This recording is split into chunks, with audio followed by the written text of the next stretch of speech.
ইউনূস সাহেব ২৪ ঘন্টাও তার দপ্তরের দাপ্তরিক চিঠির গোপনীয়তা রক্ষা করতে পারেন নাই।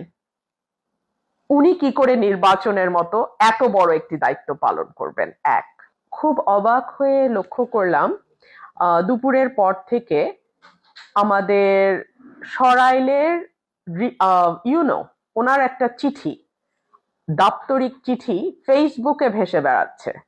সন্ধ্যা নাগাদ এই চিঠিটি বিভিন্ন পত্রিকা তাদের অনলাইন যে পোর্টালগুলো আছে সেই পোর্টালে ছাপিয়েছে। দেখি ইউনূস সাহেব সেই চিঠিতে কি লিখেছেন।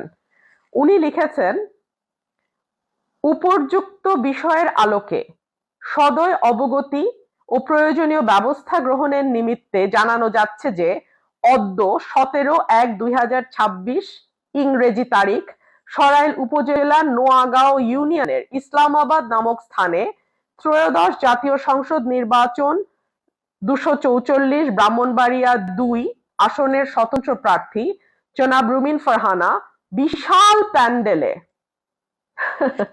জনসমাবেশ আয়োজন করে নির্বাচনী প্রচারণা করেন, যা নির্বাচন আচরণ বিধিমালা 2025-এর 18 ধারার লঙ্ঘন।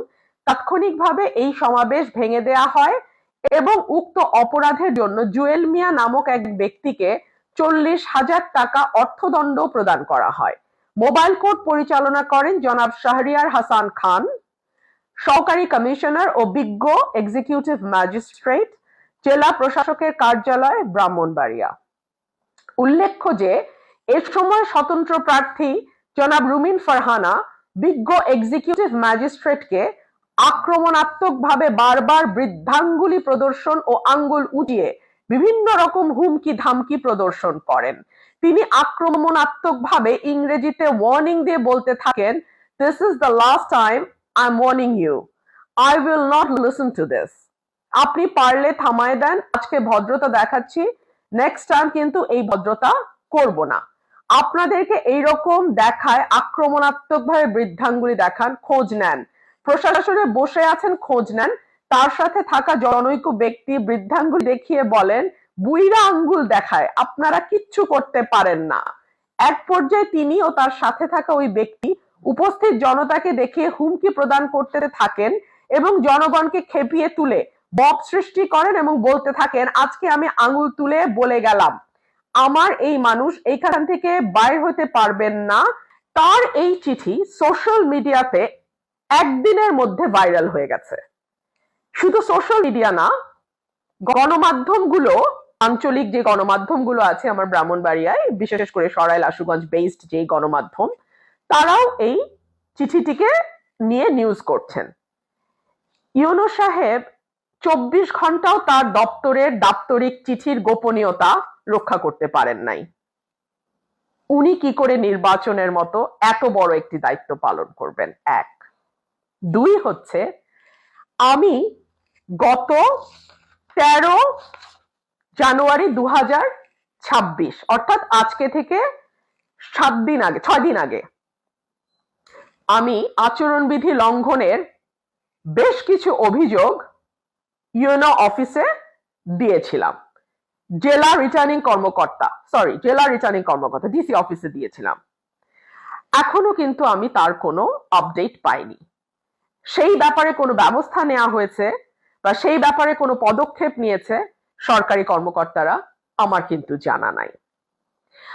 আমার প্রতিপক্ষ বা আমার প্রতিদ্বন্দ্বী প্রার্থী যারা আছেন মাঠে, বিশেষ করে বিএনপি সমর্থিত জোটের প্রার্থী যিনি আছেন, তিনি প্রতিদিন মাইকিং করে বড় বড় জনসভা করছেন।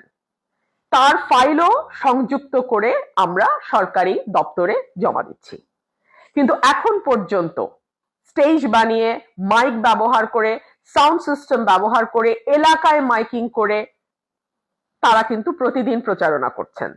এখন পর্যন্ত তাদের ব্যাপারে ন্যূনতম কোনো পদক্ষেপ নেবার সাহস আমরা কিন্তু দেখি নাই। কিন্তু আমার প্রশ্ন, যে যেই রিটার্নিং কর্মকর্তা তার নিজের সই করা চিঠির গোপনীয়তা 24 ঘন্টা রাখতে পারেন না, তার হাতে 5 লক্ষ ভোটারের ভোট কিভাবে আমানত হিসেবে আমরা ভরসা করে দেই। তিনি কি করে নির্বাচনের দিন নির্বাচনের দায়িত্ব সঠিকভাবে পালন করবেন? অনেকগুলো কারণে প্রশ্ন করছি। এক হচ্ছে যে বড় দলের প্রার্থী যখন প্রতিদিন নির্বাচনে আচরণবিধি লঙ্ঘন করছেন, তাদের ব্যাপারে সরকারি কর্মকর্তাদের আমরা প্রতিদিন মোটামুটি অবগত করছি, কিন্তু তারা কোনো ব্যবস্থা নিতে পারছেন না। দুই হচ্ছে স্বতন্ত্র প্রার্থী যে বৃদ্ধাঙ্গুলির কথা এসছে, সেই বৃদ্ধাঙ্গুলির ব্যাপারটা হচ্ছে উপজেলা বিএনপির, আশুগঞ্জ উপজেলা বিএনপির সাধারণ সম্পাদক, তিনি একটি জনসভায় স্টেজ করে মাইক ব্যবহার করে জনসভায় তিনি এইরকম বৃদ্ধাঙ্গুলি দেখিয়েছিলেন ম্যাজিস্ট্রেটের গাড়িতে, কারণ গাড়িটা ওই সিকিউরিটি পারপাসে মিটিং এর যে সমাবেশ স্থল তার বাইরেই ছিল। তো সেটাই আমি দেখেছিলাম যে ওনারা যে আপনাদেরকে বৃদ্ধাঙ্গুলি দেখান, বলেন ম্যাজিস্ট্রেট কিছু করতে পারে না, আমাদের কিচ্ছু করতে পারবে না, সত্যি তো আপনারা কিছু করতে পারছেন না, তাই না? এবং আজকে আপনার দপ্তরের চিঠির গোপনীয়তা আপনি 24 ঘন্টাও রক্ষা করতে পারলেন না।